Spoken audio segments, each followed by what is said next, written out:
So in front of you is an amplifier setup that I need to put, or I need to assemble into a box such as this. Okay, so these are the components. This is just a 2.1 amplifier, stereo left and right plus bass. Okay, with very good bass and very nice sound. So let us go through the components, and then we look at how the signal moves through each component and how the power is also distributed. Now, I have been getting people asking me of whether they can have training on how to make amplifiers, on how to assemble them, basically because my work is just to assemble, and I do not have any training in electrical or electronics engineering, but rather I just use my, know-how and, the knowledge that I have and things that I just see with my eyes to try and, put these things together so that we can have something that can actually work. So let us go through the components. This is an equalizer. Okay, it is a 7-band, equalizer. Of course, you can see it has, power input of 12 volts, and this 12 volts is actually coming from this small transformer. It's going through this rectifier with a capacitor, then goes into the equalizer. Okay, and then the other component that you have is an STK amplifier. This is just a stereo amplifier for the left and the right for stereo sound. I have this small speaker acting, these two small speakers acting as the speakers for the stereo system. So these two small speakers are actually being powered by this amplifier here. Although I intend to use this amplifier on a different set of speakers that are not here, but I have, small speakers, about 1.5 feet tall that has 3 speakers, so it is a pair. That is what I am going to use with this amplifier. So this amplifier specifically is just for stereo. As you can see, it has left and right channels. Now, the other amplifier here, this is for the bass, commonly known as GX100. It uses 4 transistors, the 5200 and the 19, usually 1943, I think it's something like that. So uses these 4 transistors, with these big capacitors, for power storage.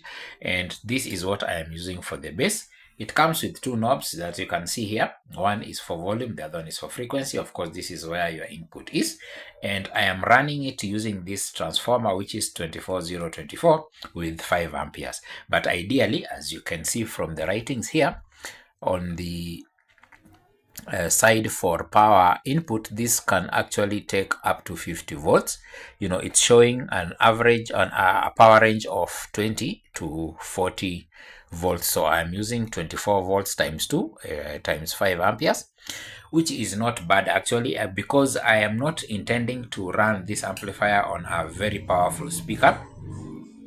I am actually going to experiment with this 8-inch here. This is an 8-inch bass speaker, just made for bass only, and I am going to build a cabinet for it, but I'm intending to use it on this 8-inch and the tall boys that I had just mentioned. So I don't need a lot of power from this system, but I have also tried with this 12-inch that is hiding here, and it's actually powering the 12-inch very well without necessarily getting hot. Okay, so the other component that we have is an MP3 player. This is called an MP3 face, and this is where the signal comes from. Okay, this is what is going to receive the FM signals. This is what is going to be used to play music using a USB, using Bluetooth or a memory card or auxiliary in. So this is where the power or the signal comes from. So the signal comes from here. It comes straight to the equalizer, for trying to play around with the frequencies in order to get the desired sound output. Then from here, the signal divides into a signal that comes into the stereo amplifier and the other one that comes into the bass amplifier. So it is just a signal, just being divided from this MP3 player here, then, when the signal comes from here, it comes straight to this device. Then from here, we divide it. We divide it into these outputs that you can see. You can see there is output for front left, there is output for front rear, and there's output for subwoofer. So this yellow is what is powering the subwoofer, actually taking the signal to the subwoofer, while these two are taking the signal to this small amplifier, while these two are input signals from this MP3 player. So basically that is just a simple setup of a 2.1 amplifier, and you can see I have different power sources. I was just actually trying to see what is going to work for me, because I didn't want to spend money to buy items that I need that I do have and can still work. So you can see this is a 21-0 amplifier transformer, and this is what I'm actually using to power this amplifier. This is 24 volts as we had discussed for the bus amplifier, and this is 12 volts for, this 12 volts is powering the equalizer and is also powering this cooling fan that you can see here, because this amplifier, this STK, tends to get hot above comfortable levels, so we need some good cooling system.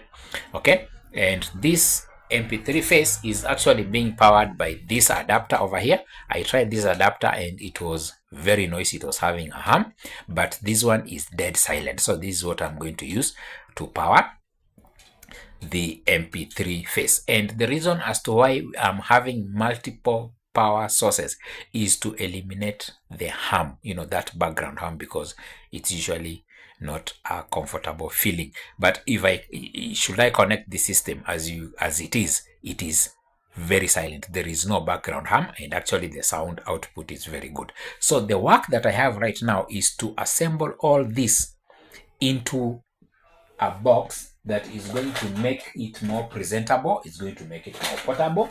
It's going to make it to be usable.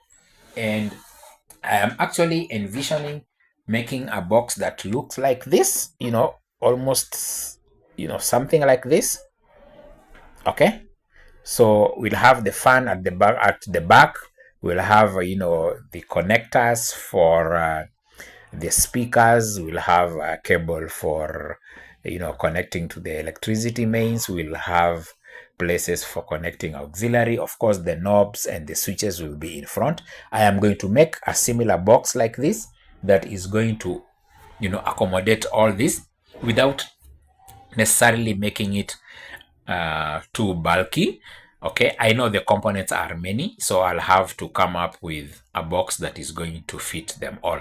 The other things that I will need to assemble this amplifier are, in this paper here we have these are just clips, or just braces to to secure the equalizer.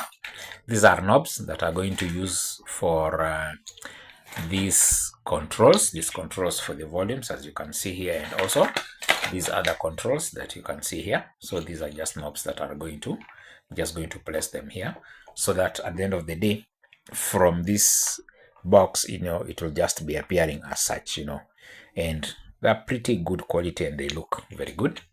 I have switches. This is a 240 main switch. I have connectors, for the equalizer. I have these speaker outlets, for stereo and for mono. This is mono. And I'm also going to have an accessory switch for the fan, especially for use at night at low volume, so that one can just put the fan off if in case the humming noise becomes distracting or just becomes a nuisance. So this is the work that I have to do, and the other work that I have to do is to make a cabinet for this 8-inch. It's a really nice speaker with massive execution from this setup, and I'm going just going to check a separate video that I'm going to upload, for the performance of this 8-inch subwoofer over here. Okay, so thanks for watching. Please watch out for the next videos that I'm going to upload. I am going to upload videos, step by step on how to make an amplifier box for this setup, so that whoever is watching, if you need to get into a side hustle that is going to, something to keep you busy and something to add on to your income, it's going to be a place that you can learn how to do so, and also for the entertainment purposes, because there's nothing that beats just sitting somewhere and watching as somebody is working while you are resting. Nothing beats that. So cheers guys, keep watching and keep subscribing.